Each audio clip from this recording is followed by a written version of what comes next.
as a startup, building out a detailed budget is a vital tool for decreasing your burn rate and extending your runway while also investing in activities that'll get you to revenue faster and set up your business to scale. It's really the trifecta of results, and it can be very overwhelming trying to accomplish all of those things at the same time, especially if you've never created a budget for your company before.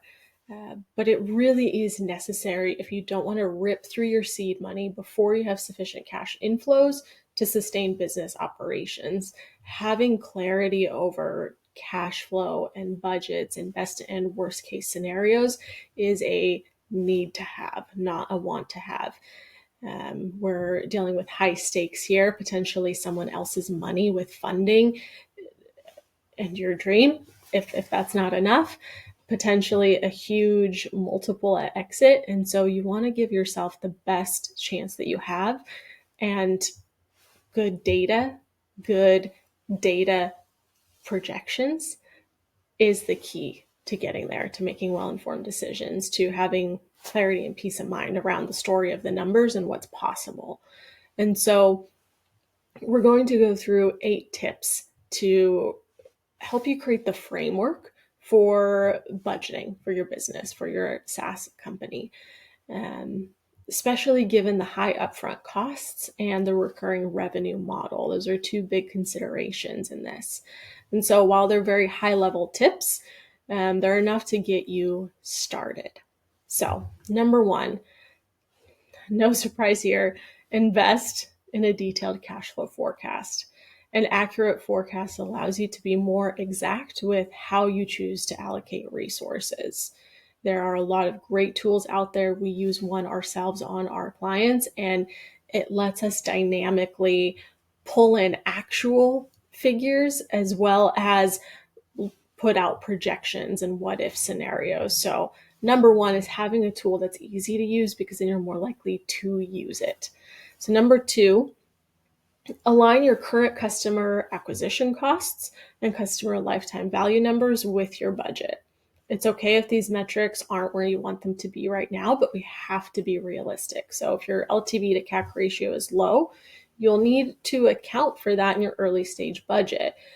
This budget is not an ideal scenario budget. It's what's most likely to happen. And that means using real numbers as much as they hurt sometimes.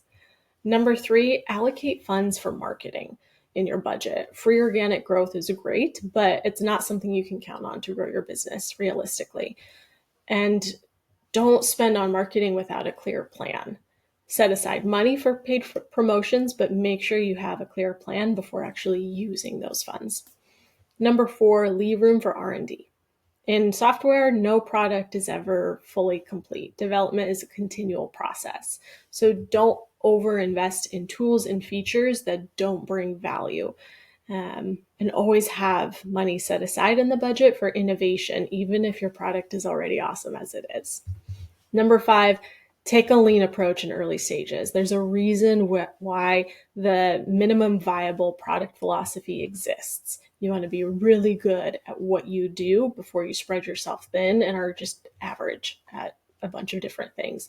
And so prioritizing the most critical activities, such as product development, CAC, core or customer acquisition, core operations, it extends your revenue and extends your runway, and gets you to revenue faster.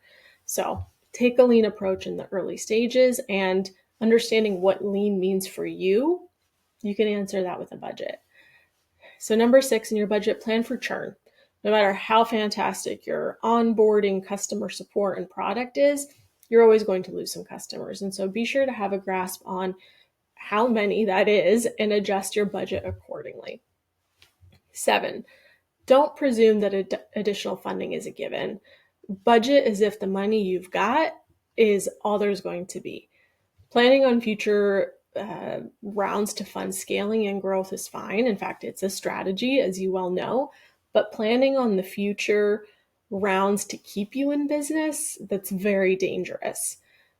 Number 8, if you have the FP&A tools to do it, financial planning analysis, budgets, cash flow, run what if scenarios. planning out these what if scenarios, the best worst case realities, helps you see what your future can look like, these different realities. Play with your churn rate, higher or lower CAC, economic changes, and so on. Create those best and worst case scenarios to stress test your budget and make sure you're prepared for both. And running these what if scenarios, that's just the launching pad for the conversations that should follow. If we run into best case scenario, what challenges are we going to experience? Scaling, growing a business they call it growing pains for a reason. So if we hit these numbers, what things do we need to consider?